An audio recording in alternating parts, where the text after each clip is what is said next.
My name is William Discavich, and this recording is protected by copyright as of July 2018.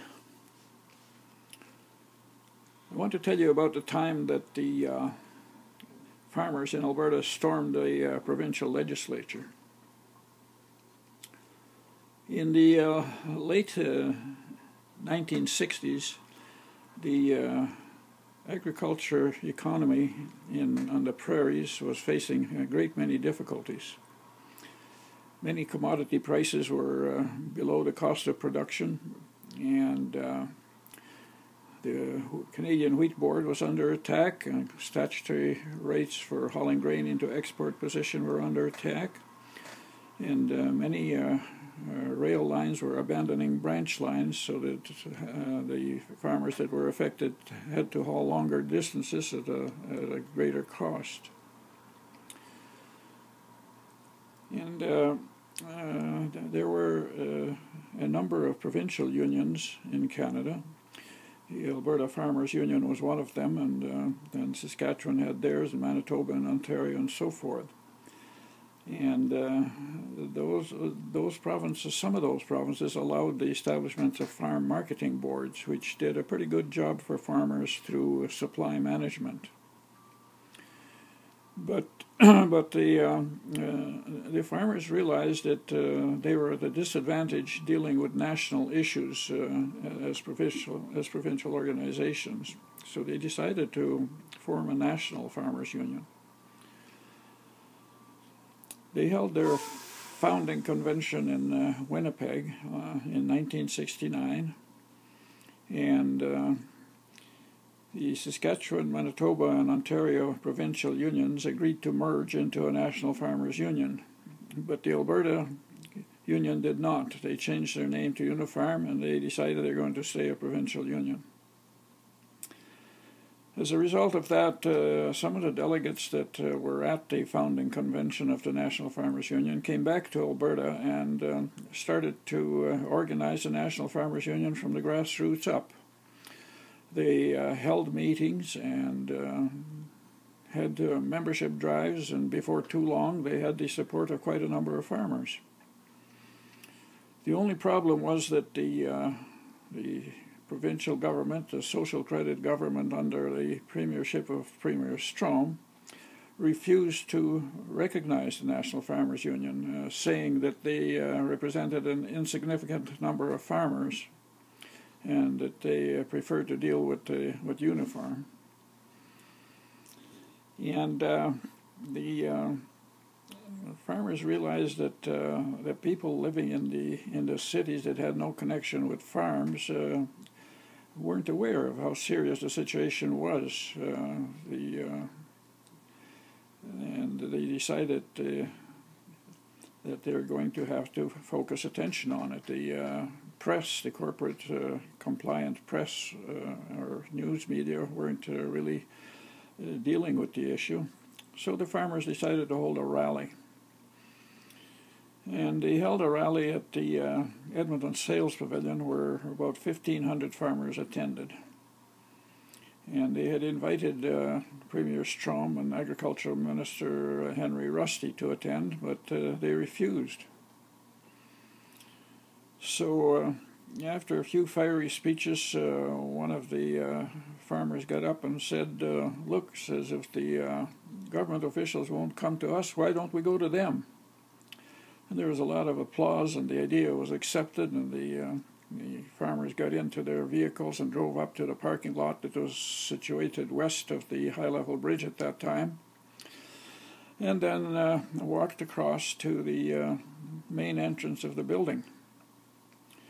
Now, there were a few security guards there, but the throng of farmers just simply pushed their way in and virtually swept the security guards aside. They entered the rotunda, and then they walked up the steps. The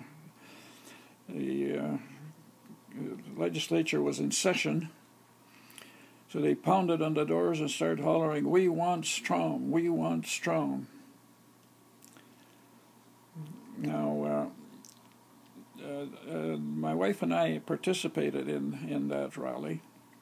And when we got by the time we got to the building, most of the throng was inside already, and some farmer had let loose a bunch of laying hens, and they were flying or walking around there bewildered, and one of them sat on the railing of a fountain, and the reporters were having a great time taking pictures of it and so forth. But we noticed that the atmosphere was very tense.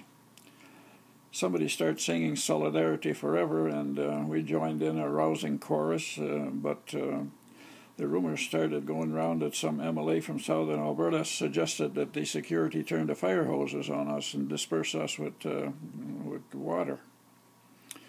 And of course that wasn't accepted very kindly. In any case, cooler heads prevailed, and shaken Premier Strom capitulated and came out and spoke to the farmers, a short speech. And at that point, when he came out, there was a lot of catcalls and boos and things like that, and the national president of the Farmers Union, Roy Atkinson, quieted the crowd down, said that they should hear the Premier out. And when he finished speaking, Atkinson asked him whether he would recognize the National Farmers Union and meet with its officials from time to discuss agricultural policy, to which the Premier agreed. Then the crowd dispersed, and a few weeks later the provincial government announced an aid program for farmers. But they credited Unifarm for bringing it about. They said they met with Unifarm and discussed the situation and come out with this aid program, not mentioning the National Farmers Union at all. Of course, the farmers that participated in the rally knew very well that it was their militant action that spurred the government into doing something. Now, the result of that rally was that, for one thing, the government was embarrassed. For another thing, the security realized that they weren't prepared to deal with a demonstration of that type, especially not in politically stable Alberta.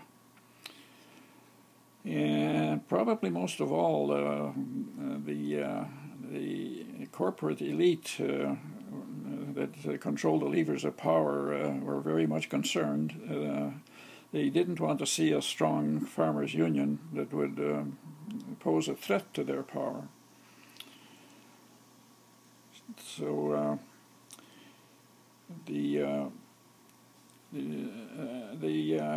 after a few months, or actually it was in the springtime, the legislative grounds were reorganized. The parking lot west of the high-level bridge was turned into a park so that vehicles couldn't park in there. And apparently the security felt that they didn't want to deal with a demonstration like that again. And that's the end of the story.